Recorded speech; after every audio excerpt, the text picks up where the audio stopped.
Hello and welcome to News Round, a recap of stories in the week. I'm Teniola Shubawale, the headlines.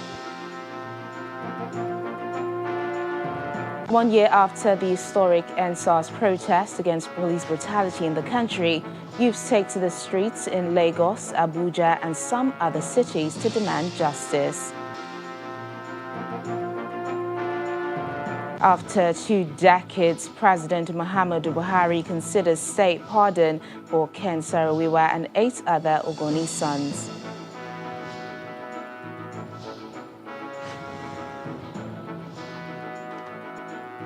Federal government identifies major financiers of Yoruba Nation agitator Sunday Igboho and leader of proscribed group IPOB Kanu. Plus,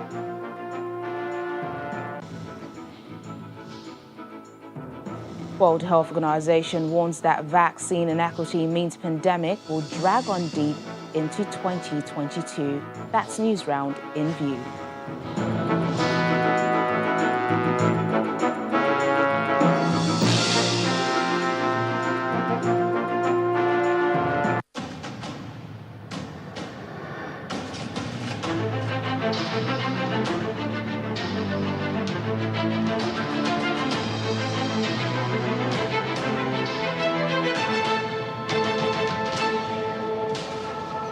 News Round begins with the 1-year anniversary of the EndSARS protest that took the nation by the storm.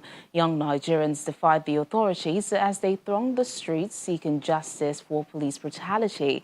In Lagos, some celebrities joined a drive-through procession at the Lekki toll gate to mark the 1-year anniversary. 8 a.m. is the convergent time. As promised, the EndSARS campaigners are here, driving through the popular Lekki toll gate.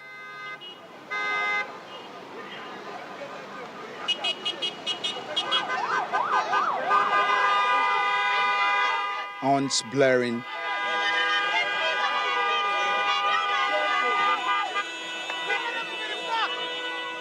Nigerian flag fly above their cars, the signature of the memorial planned by the campaigners.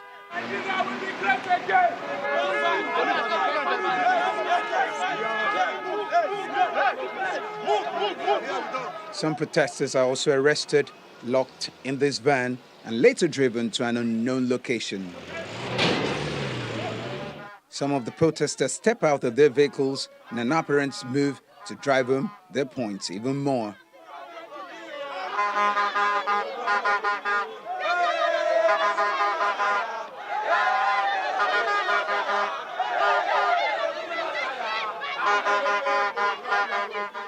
We have come to honor the lives of those that were lost, to show solidarity with our fellow brothers and sisters, with our compatriots, and to make it clear to the Nigerian government that the Nigerian people's lives actually matter.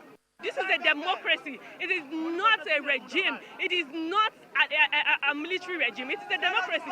Why do you want to take away our constitutional right? It is a civic right to protest. I think everything is going to be under control. People are respecting themselves. They are protesting peacefully, and they are being conscious of whatever happens here. The security guys are here to protect us. I believe they are here to protect us as well. So far, so good. Everything is peaceful. At about 11:05 a.m., police fired canisters, dispersing the protesters.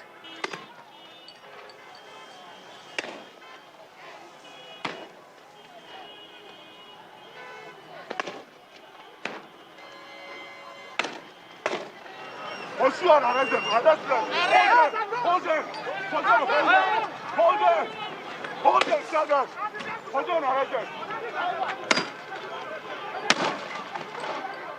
It's been a day of intense activities here at the Lekki toll gate, the epicenter of the EndSARS protest. The protesters have made their statement loud and clear, with the police responding. They said they have exerted minimum force to disperse the protesters.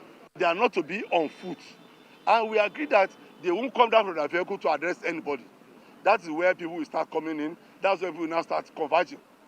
So, and as at the time, I will need to use minimum force to disperse the miscreants, not the protesters.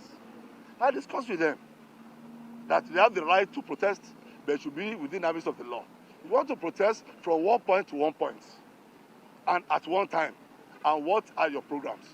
The 2020 EndSARS protest began from growing agitation against police brutality in the country, but the scope of demands of the campaigners expanded into demands for police reforms and end to bad governance. Dari Ido, Channels Television News. Well, there were similar protests in the nation's capital where youths from various parts of Abuja observed peaceful rallies. From the Unity Fountain, the youth set out for the National Assembly, where they were intercepted by security operatives. Another group also protested in support of the president. It's 1 year after youths across Nigeria staged protests against alleged brutality by the now-defunct Special Anti-Robbery Squad SARS, and youths in the nation's capital Abuja are holding a memorial rally despite government's order banning such gatherings. Let them release the names of those 99 people and let them release the names of those 22 people, and that will give you the initial tally of the number of people that the soldiers killed at Lekki toll gates. And we can commence the trial of the person who ordered them. The youths also expressed displeasure over what they describe as lack of willpower on the part of the government to address the issues of human rights violations by security operatives. As I speak to you today, the Nigerian Police Force, the DSS, and all other security agencies consistently to abuse Nigerians' rights. For these youths, their major source of concern is the fact that nothing has really changed 1 year down the line. From the Unity Fountain, they set out to go to the National Assembly, chanting more songs.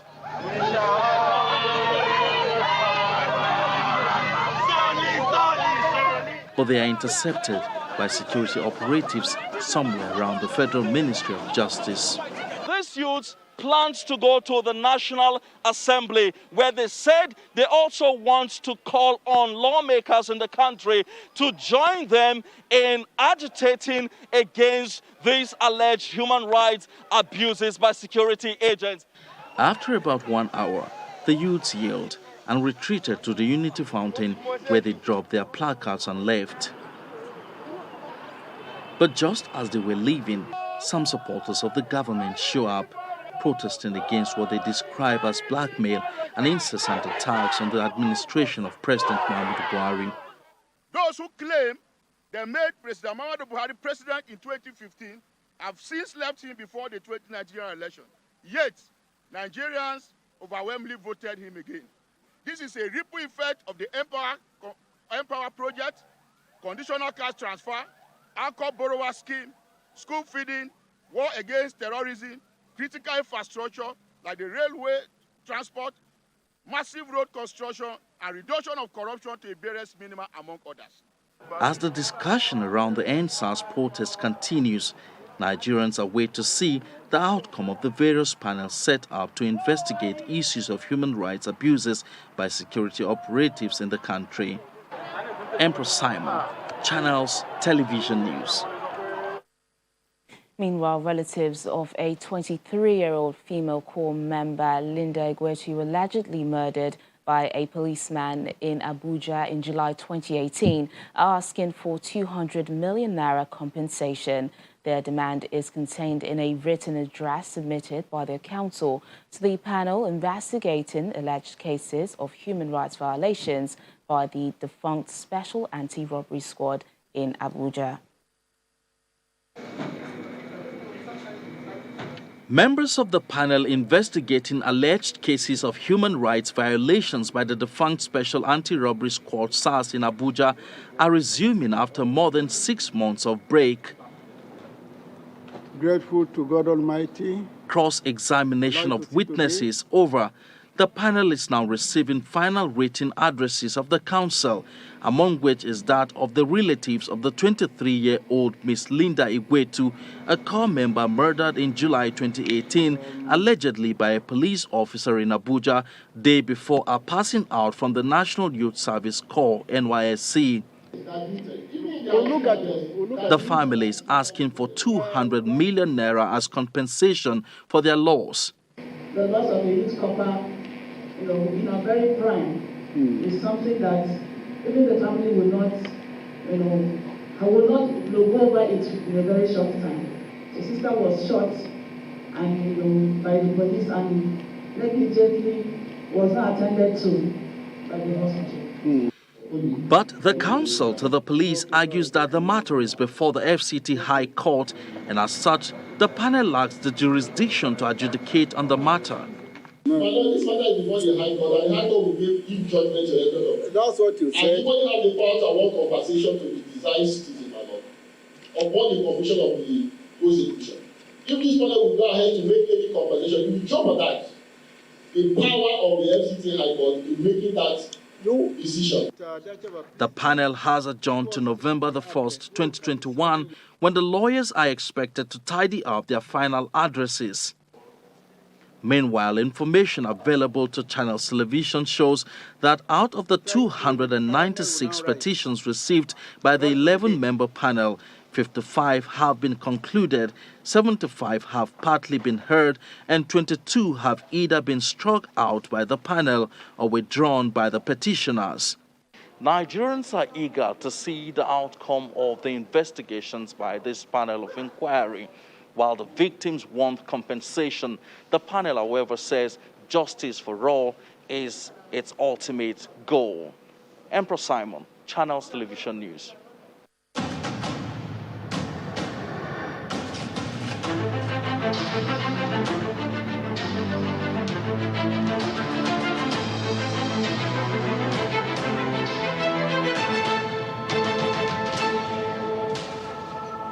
Away from the EndSARS issue to the State House in Abuja, where news emerged that Ogoni's sons, including renowned environmental activist and writer Ken Saro-Wiwa, are to be considered for state pardon over 2 decades after their execution. The president stated this when he received a delegation of Ogoni elders at the State House. The Ogoni sons, also known as Ogoni 9, who opposed the operations of the Royal Dutch Shell Oil Corporation, were executed by hanging under the General Sani Abacha regime in 1995. A maze of issues, including huge oil spills in Ogoni land and the East-West Road, informed this visit to the president at the State House. Senior government officials. The president first indicates willingness to treat all pending issues, particularly finding closure to the 1995 Ogoni saga, where 9 environmental activists, including Ken Saro-Wiwa among others, popularly known as Ogoni 9, who opposed the operations of the Royal Dutch Shell Oil Corporation, were executed by the military regime of General Sani Abacha. We are committed to ensuring clemency and national integration as part of this administration bid to lay the foundation for genuine reconciliation and bring closure to the issues of Ogoni land. The unfortunate incidents of early 1990s leading to the loss of lives of distinguished sons of Ogoni land and the collateral judicial processes are indelible in our memories. Despite the grievous circumstances, the federal government will consider the request for the grant of pardon to finally close the Ogoni saga. There is also the belief that security challenges coupled with bad practices in the industry have further degraded the environment. Educate your people that when, say, pipelines and so on were broken, the damage done is more to the people indigenous to the place than to the country. Chronicling some of the challenges in the region, including degradation of the environment, the president of the Supreme Council of Ogoni Traditional Rulers requests for more intervention. In response, the president further directed the NNPC to engage host communities in its operations. I know this is a very clear mandate that you gave us to ensure that we're able to bring back peace, prosperity to the Ogoni land, to complete the cleanup to the best possible level that is possible, in line with all the protocols that is established by the United Nations. To further engender greater reforms within the region, the president also promised the Ogoni leaders that a critical segment of the East-West Road that cuts across the Ogoni land would be completed under the Infrastructure Development Fund. From the presidential villa, Gloria Umezuke, Channels Television News. When News Round returns in just a moment, federal government identifies major financiers of Yoruba Nation agitator Sunday Igboho and leader of proscribed group IPOB Nnamdi Kanu. Please stay with us.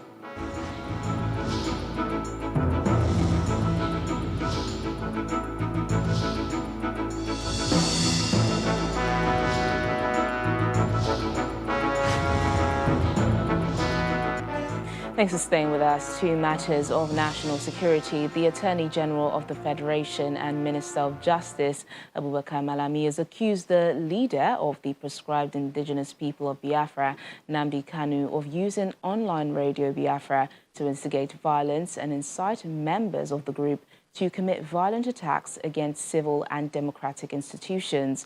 At a press conference in Abuja, the minister claimed that a presidential investigation after Kanu's arrest found that his followers were culpable in some recent attacks in some parts of the country.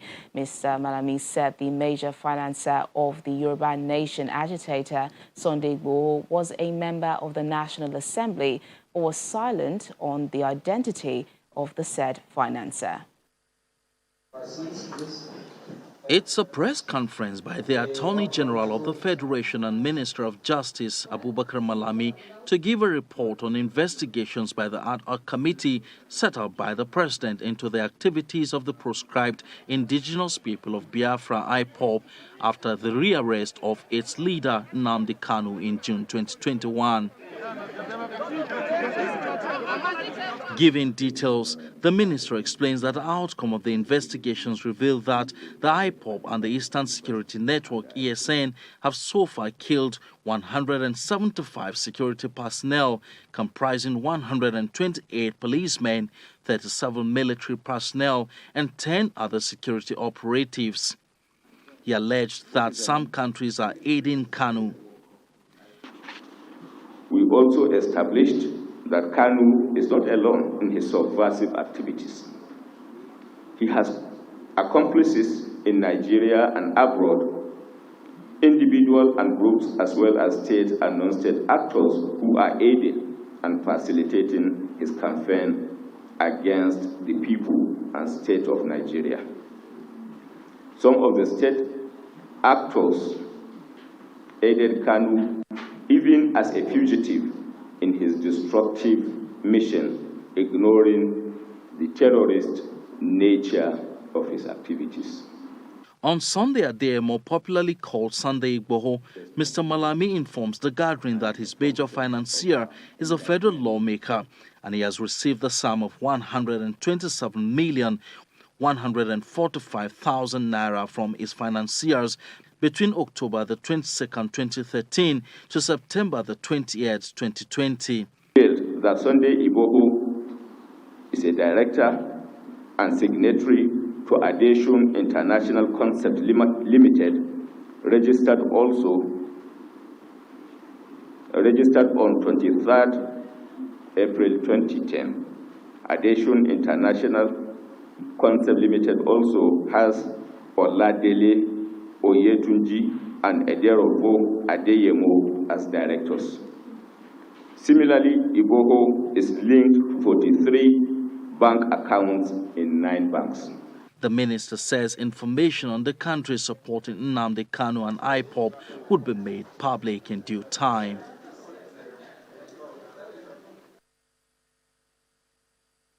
To health matters, Nigeria's Vice President, Professor Yemi Osinbajo, is calling for more funding and proactive support for local manufacturing capacity in order to achieve self-sufficiency in pharmaceutical products. He said this in Abuja at the Conference on Health Access and Socio-Economic Development, where the Director General of the National Institute for Pharmaceutical Research and Development, Dr. Obi Adigwe, stated that 2 out of the 4 medicines for the treatment of COVID-19 are undergoing clinical trial.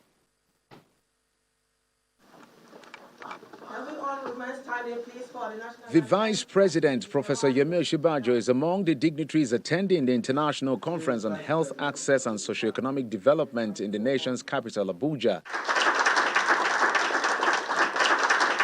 The organizer sets the tone for the discussions here, highlighting some of his agency's interventions since the outbreak of COVID-19. A few months into the pandemic, we further developed 4 products which have now received listing registration status from the regulatory agency NAFDAC.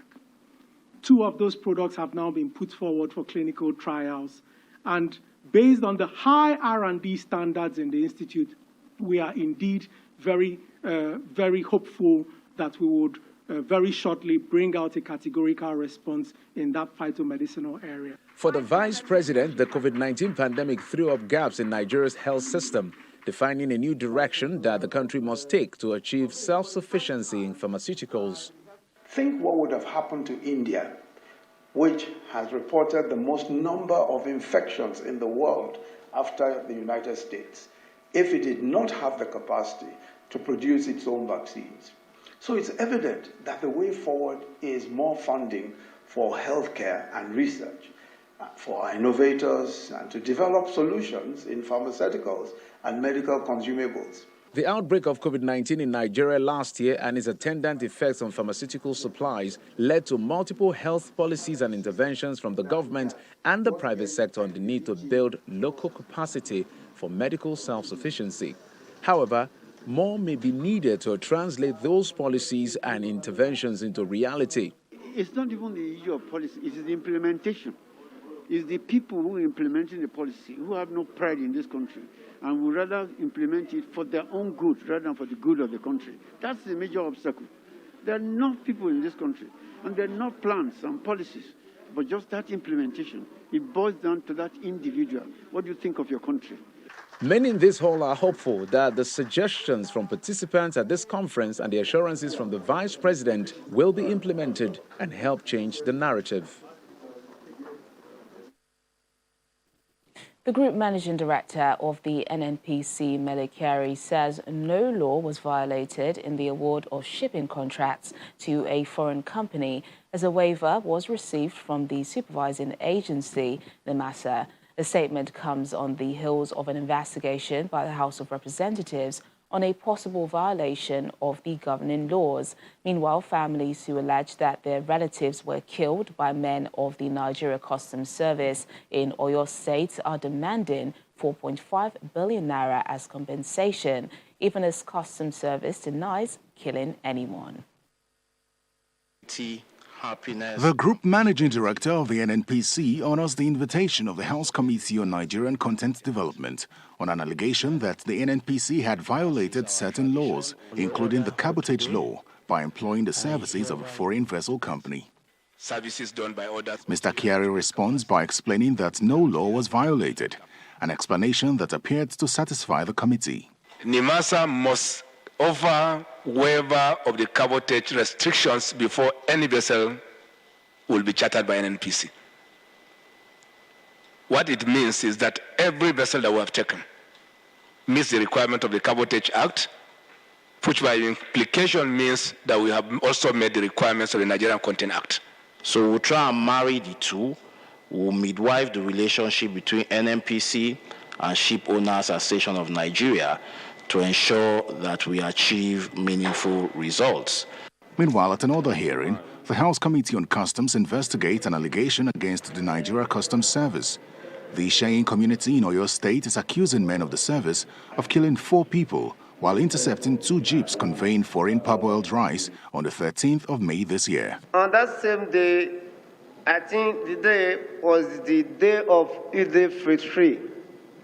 People were celebrating, and in the process, this happened. A lot of people were injured as well.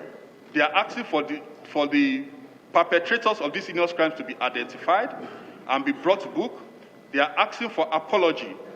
In respect of the deceased, they are asking for compensation to the tune of 1 billion each. But the acting controller of the Federal Operations Unit Zone A, Ikeja, states that the incident was not without cause and no death was recorded. I'm not aware of anybody that died.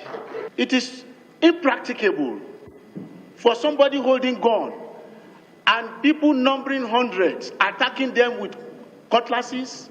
A direct question is then thrown to the head of the team under investigation. I'm asking you, in your report that you have not read, did you have it that your men fired? No, my men defended themselves because they were butchered, and I have all the pictures here. He then gives a vivid account of the incident, insisting that they were attacked first at the customs base, but did not open fire on their attackers. I told my boys, nobody should interact. You should just watch them and defend the office. But fortunately enough, one of them just rushed and caught the guy with the cutlass on his head. I have the pictures here. We did not kill anybody.